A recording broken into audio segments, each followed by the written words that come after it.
It's a new era in Washington, and we're not just talking about the change in the Oval Office. Well, hope springs eternal in the business community, of course, because I think many people in the business community were not happy with the FTC chair. But on the whole, I think the business CEOs are probably looking forward to a new regime in Washington. Federal Trade Commission Chair Lina Khan is out of her chair as President Donald Trump takes over the Oval, but she leaves with a flurry of actions taken in her final weeks. Like President Joe Biden, Khan faced her share of criticism for squeezing things through with days to spare. Her toughest critic is her replacement, FTC Commissioner Andrew Ferguson, who wrote loud dissents to many of her final moves. Now, her final act was a mostly unanimous one. The commission fined video game Genshin Impact $20 million and banned it from selling loot boxes to teens under 16 without parental consent. A loot box is when players use real money to get a randomized in-game item. It's common in many modern games and is often compared to gambling. The commission also got out of the way a pair of major energy mergers. Last week, the commission cleared Exxon's $60 billion merger with Pioneer Natural Resources and Chevron's $53 billion deal for Hess. But it did prohibit CEOs of Pioneer and Hess from serving on their respective resulting boards. Ferguson joined Republican Commissioner Melissa Holyoke in her dissent, which referred to the majority's actions as a pre-inauguration swan song. Meanwhile, the FTC sued Pepsi on Friday for price discrimination. The commission claims the company gave lower pricing to an unnamed retailer while hiking prices for others. According to a number of reports, that unnamed company is Walmart. Khan said when firms like Pepsi give massive retailers a leg up, it tilts the playing field against small firms and ultimately inflates prices for American consumers.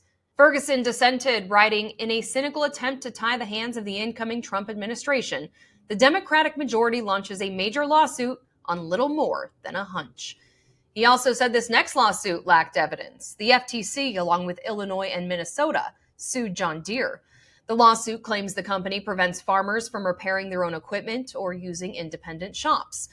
Ferguson said the lawsuit was taken in haste to beat President Trump into office. Just in time for tax season, the FTC fined H&R Block $7 million for making deceptive claims about free tax filing, and it released the second interim report into pharmacy benefit managers. In this one, the FTC accuses the big three of raising prices on generic drugs by thousands of % from 2017 to 2022.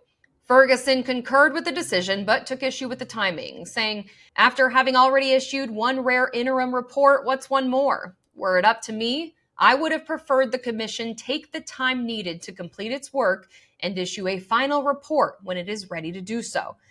It's been a busy 4 years at the FTC under Lina Khan's leadership. Khan is barely old enough to run for president herself, yet in a short period of time, experts say she's made her mark on the agency. She brought forward the question of which interests should be protected in the enforcement of the antitrust laws.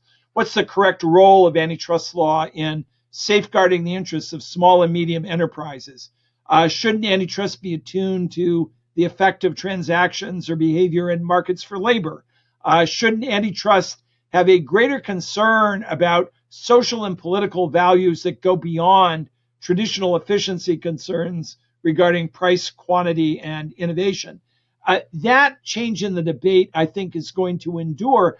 And it's reflected in part by exactly the voices that we hear from the Republican Party that have said competition policy is more than simply a better price, better quality, more innovation. Ferguson is expected to lighten the regulatory burden on big mergers, something Wall Street is waiting on. I expect a more permissive approach towards mergers than the Biden enforcement agencies have taken.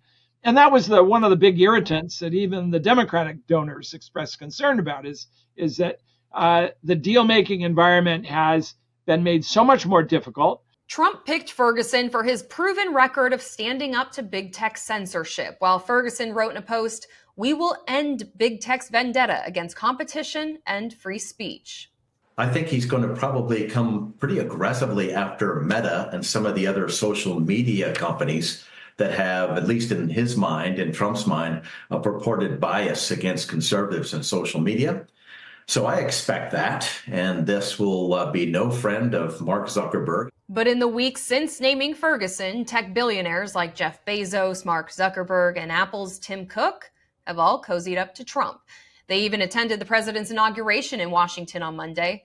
That should have little impact on the FTC's actions, according to Khan. The FTC is an independent agency, and we've worked closely with government partners when appropriate, but we enforce the law without fear or favor and based on the facts. Despite early indications of his big tech intentions, Ferguson is still expected to have a lighter touch.